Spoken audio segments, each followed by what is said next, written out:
So with ethics, we have a few basic rules that go in almost any code of ethics, psychology, science, and sociology. But these are the ones that beneficial to psychology they want you to know.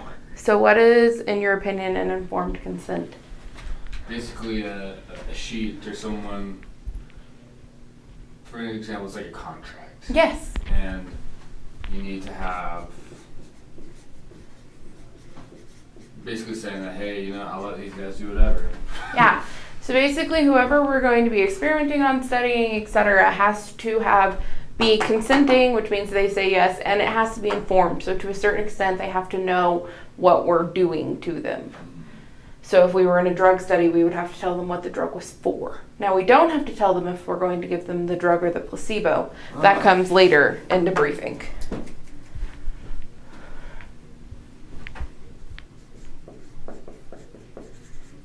Basically, informed consent is all about getting the okay, but you can't lie or manipulate them in any way to get that. Otherwise, it becomes just a consent and not an informed consent. And we need the informed consent. Okay. So, what do you think freedom from coercion is? No, this is the weird thing, is that it's kind of like deception. It seems like, because it doesn't deal with like money. Sometimes. So like, for example, if I was to give a guy, say, hey, if you did this for me, then I'll give you this money. Yeah, that is coercion. That's one form of it, yes. Or if you don't do this for me, then I'm going to flunk your class. Also coercion. Yeah, no, really good. So what do you think it means for us to offer anybody that we're working with freedom from coercion? Say that one time, sorry. Okay, so if coercion means bribing or blackmailing or any one of those things that coercion can mean. The definition of coercion is like, it's things that coercion is used. It's basically manipulating you into do something that you wouldn't normally do for the reason that we're manipulating you. So you wouldn't normally let me put electroshocks all over you, but maybe for $50 you would, etc. Okay. Does that make sense? So that's coercion. And then what do you think it means to have freedom from coercion, which is an important ethic? So basically not, I don't know. Well, Okay. I mean, it's kind of simple. But I just don't. No bribing. No bribing. No manipulation. No blackmail. They are there because they want to be there. Now, that's not to say that people that take part in psychological studies never get paid. Mm-hmm. But we don't tell them, like, you only get paid if you finish it, or, Yeah.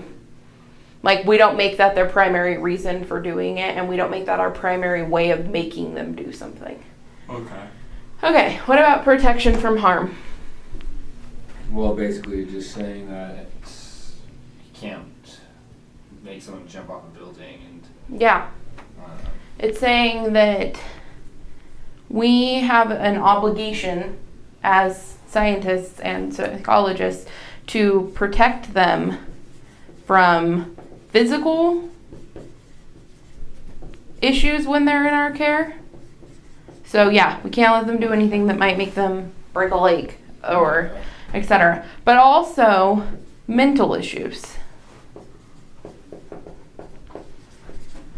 It is our job as a psychologist not to do something, at least intentionally, that might cause somebody mental pain or mental dysfunction. Like, that's not to say that if you bring up something in a session and it makes them cry, that's a breach of ethics. It's not. That's part of a normal psychology session. But if I did that intentionally, if I, aggravated your psychological disorder on purpose for no good reason, that would be breaching protection from harm. Okay, what about the risk-benefit analysis? So I would think that this would kind of fall under freedom from coercion, right? Kind of. So this is like the weighing of the pros and cons. Does that make sense? Read what your book says on risk-benefit analysis. Pros would be the benefit, cons would be the risk. Yes. So what does your book say on risk-benefit analysis? Although participants may be asked to accept small risks, such as minor shock or small embarrassment, the psychologist must first demonstrate that these risks are outweighed by the social benefits of the new knowledge that might be gained from the study. Risks must be outweighed by benefits. There's a famous study that went on where they wanted to test how obedient people were. Ooh, wasn't that about like in the 50s? Uh-huh. Kind of go along with Germans. Yeah. Do you know what it is where they like did the shocking? Explain to me, because I Okay, think I always... it's really cool. So they did this experiment and they had people come in and they said, no matter what you do, you have to follow every command that we give you. So they were supposed to be asking basic like trivia questions. You know, what's 2 + 2? What's the capital of this state, et cetera, et cetera. And if the person got it wrong, they were supposed to give them a shock. And each time they got an answer wrong, the level of the shock went up. To the point that this person thought they were sending like multiple bolts to this person who, by the way, on the other side of a curtain where they can't be seen, is screaming like, oh my gosh, my heart, you have to stop.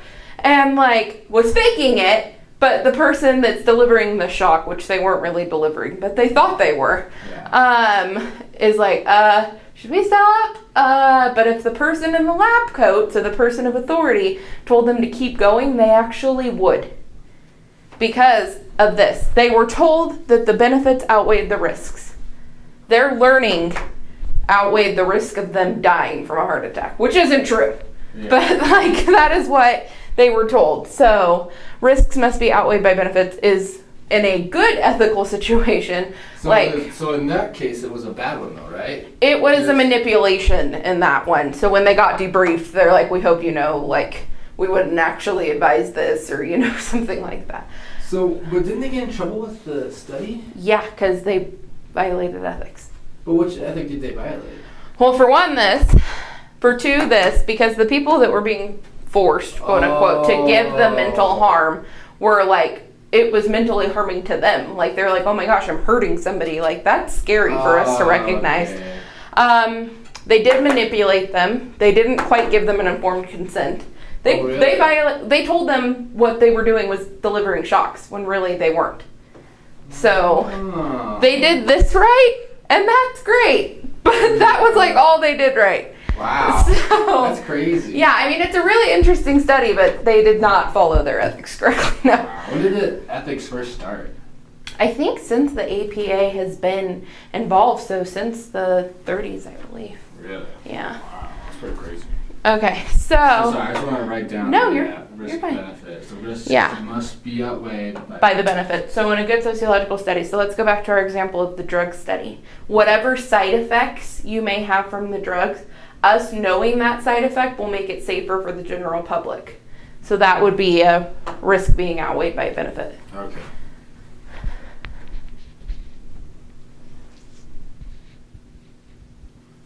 Okay. And then what do we think about debriefing? Oh, well, I'm assuming they just told them afterwards what happened? Correct. Like what was the goal? Yep. So after it's all over, if you kept any part from them, you divulge all truth about whatever you were doing. So when it's over, they did tell those people, we weren't really having you shock somebody. It was just a test. In a drug study, they would say, by the way, you got the placebo, not the drug. Okay. Things like that would come up in the debriefing stage. All right. That's pretty much it for debriefing. It's pretty simple. Okay. So what about confidentiality? Don't tell anyone. Mm-hmm. Don't.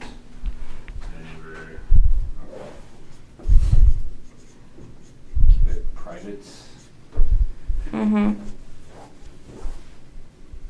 Don't tell what is secure information, basically. So if I tested my neighbor, I know them by name, I know their kids, I know where they live. That wouldn't be fair for me to release all of that information when I released the results from my studies, which is usually why you'll see they'll give people fake names or even just say test subject number 1. Because it's a breach of confidentiality for us to release what should be secure information of theirs. Okay. because that's kind of what protects them and allows them to act like they would normally. If they feel like their name is stamped on it, they're going to alter the truth, because that's when the demand characteristics come in and they act how they think they should instead of how they normally would. Okay, last but not least, deception. Basically, I don't know, because when I think of deception, I think that's a bad thing. You come up to coercion again, right? Yeah. Okay, so what does your book say on deception? It says psychologists may use deception only when it is justified by the study's scientific, educational, or applied value, and when alternative procedures are not feasible. Okay, only when justified and when there's no other way.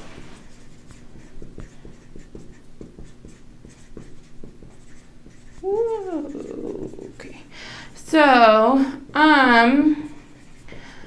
it is kind of like coercion. The difference is we're not bribing them, blackmailing them to make them do it.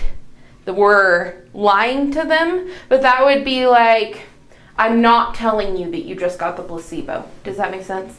So I'm deceiving you by making you think you got the original drug, maybe. Or just not telling you. But really, you got the placebo. And that's justified because I need to know how you will act when you think you're on a drug versus how you'll act when you're actually on the drug. So a bad form of deception, other than the obedience study, would be what?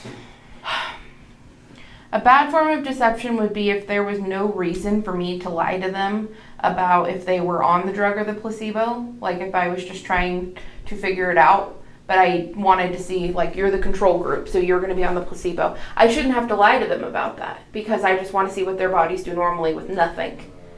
But if I said, oh, you guys are getting the drug, and there was no point for me to do that. Does that make sense? So like within the same study, if my goal is to make them think they're on the drug and see how they would react, then that is okay deception. But it's not okay if I just want to see how they behave when they're not on any drugs. Does that make sense? Yeah, it does. Because then I'm lying to them, I'm making them think they're on something when they're not, and there's no reason for that. Okay, that makes sense. Okay. So would that be considered more long-term? Yes. So remember, we may have to keep certain things confidential or keep certain things separate from the informed consent, but that should all come out in the debriefing.